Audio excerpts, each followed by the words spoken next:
always find yourself overpacking for a trip because you want to look stylish, but you hate lugging around that suitcase or getting it stuck in baggage claim? Well, stick around because I'm about to go on a trip, so pack with me while I share how to pack for a work trip to NYC in only a carry-on. We'll cover outfit prep, space-saving hacks, and making the most of your personal bag. And be sure to stay till the end because I'm going to share one more bonus tip that has really helped me with my carry-on only travel. Hey there, I'm Jessica Kelly. I'm a fashion executive who is passionate about taking you behind the scenes of the fashion industry so you can understand how your clothes are made and how you can buy better. Follow along for my tips on how I work, how I travel, and how I shop a little more sustainably. Now, my two life loves are travel and fashion, and I've been traveling for 18 years, always wanting to look stylish when I go places. So I used to lug around this big, heavy suitcase, and sometimes it would get stuck in the airport, and I just didn't want to do that anymore. But 12 years ago, I had a boss who went on a work trip with us with only a carry-on, and I thought that was impossible. In fact, I kind of thought she was crazy.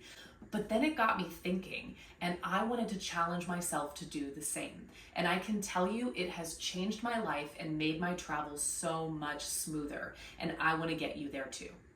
Now, the first tip for how to pack for a work trip to NYC in only a carry-on is to plan your outfits. So start by reviewing your calendar and take in all of the different events you're going to have to dress for. Business meetings, work dinners, maybe there's a more formal cocktail event to go to, and some fun free time to just be casual. Next, pull some of your favorite outfits for these types of events and lay them out on your bed where you can see them all at once. Now start with what's most important. Pick an outfit for each day of your meetings or events you have to go to that you know you need an outfit for. I'm going to start with some of my favorite outfits right now that make me feel like $1,000,000. First, I have this Sandro shorts suit. I have a cocktail networking fashion event and then many meetings with brands one day. So I want to be able to wear something that can transition from business meeting to an event and still feel professional, but still feel comfortable. Because I'm gonna be in this outfit from probably 9:30 in the morning till 10 o'clock or more at night. So I wanna make sure that I'm gonna continue to look good and feel my best. Then I have one day where I'm only meeting with a couple brands and then I'm kind of working by myself. So I am going to do an oversized Oxford shirt. This one I thrifted from Mango, and some high-rise vintage jeans. These I found at a thrift store in Savannah, and I'm obsessed. Then I have 2 days, one day where I'm only working from an office, no meetings, and one day where I have a mix of meetings, but then I do have an event in Soho at a luxury designer that evening. So I'm gonna bring two options and choose which one I wanna wear on which day. One option are my high-rise silk Halston wide leg pants that I like to pair with a thin razorback tank. This one is from Aritzia, and I usually style it with a gold chain and cute sneakers. My other option is this beautiful A-line Oxford dress by Co. It is so stunning and it has pockets. I always feel like $1,000,000 in it. So I feel like that's definitely gonna have to be an event dress. Now for my travel days and some other options that are more casual, an outfit I have been loving lately is this oversized Mezcal brand t-shirt, Ilegal Mezcal, that I bought in Guatemala. I cropped it to be super short, and I love wearing it with this vintage high-rise leather pencil skirt or with these fitted high-rise but wide leg jeans that are actually from H&M. Now, some of my extra things to consider. I am going to be bringing my Phillip Lim handbag because my work laptop fits perfectly inside of it with a little room for all the other things I need. And so this is a stylish way for me to run around the city for the meetings that I have. But this means that I'm going to pack this strategically inside my suitcase because my personal bag is already my backpack.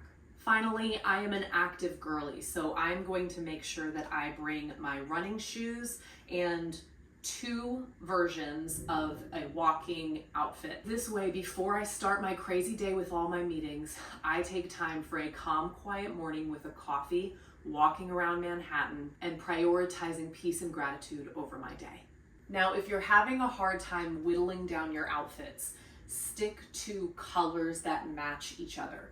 For example, this white and denim, I can wear the blazer of this short suit over this. I can also pair this blazer over this navy suit. So everything I am packing is whites, denims, blacks, whites, and only a couple pops of color so that everything can mix and match and I have other options for what I want to wear.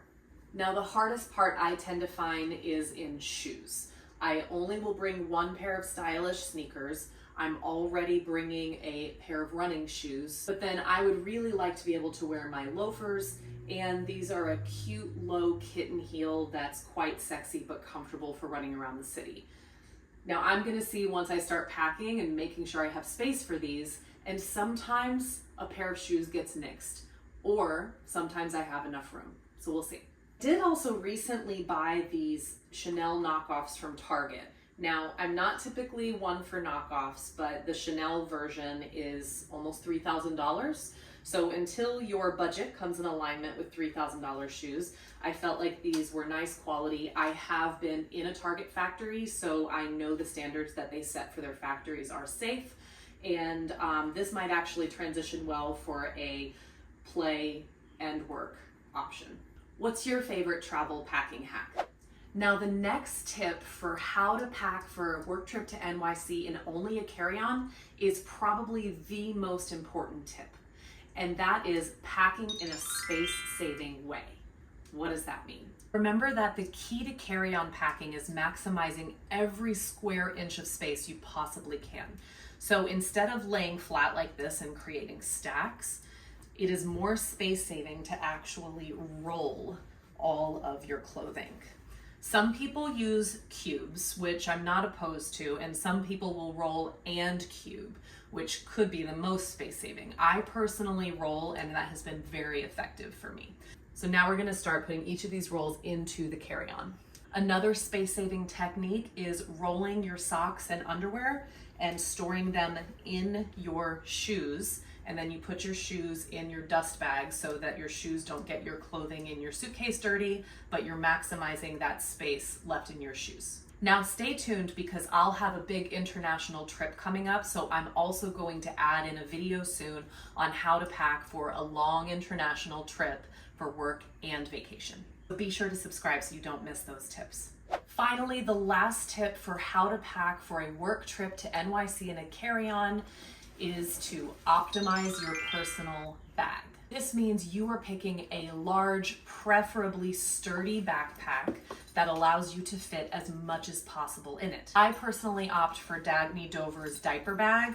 There's no rule that it has to be used for diapers because it has so many pockets on the inside and key rings to be able to find your keys easily.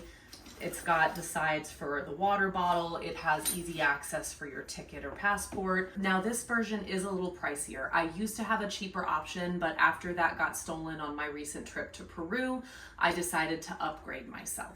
I scoured the internet for the best options, and the reason I ended up choosing this one was A, I loved the style. B, it was very sturdy, had a lot of space and a ton of pockets. And C, it has a trolley strap. This is a non-negotiable for me for a carry-on bag because it seamlessly slips onto my carry-on and we glide through the airport together. So this is the secret to how you will look like a travel pro and be stylish in the process. Now, as far as what to put in your personal bag, I'm very particular with this.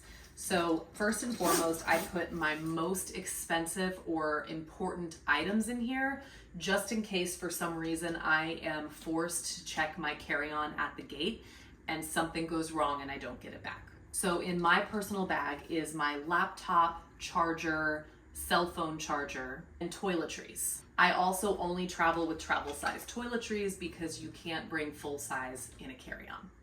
but bonus because this also space saves.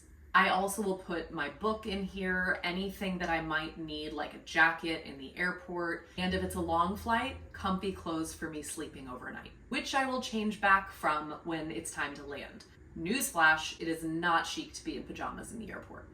Now, I will link these items in the description below because I personally love them, and at the time of this video, I am not getting an affiliate fee for this. But if that changes, I of course will let you know. At this point, you understand how to plan your outfits, how to pack in a space-saving way, and how to make the most of your personal bag. If this has helped you already, you're gonna love the bonus tip. I have traveled all over the world for work, and I work in fashion, so I always have to look good, and I'm very specific with what I want to wear for a lot of the events I have to attend. So my #1 travel hack for packing for a work trip in only a carry-on is I wear what I can't squish or fit. That means jackets for winter trips or bulkier boots that are too big or too heavy to fit in my carry-on. That means hats that I don't want to crush inside my luggage for any reason. Anything that's tricky comes on my person.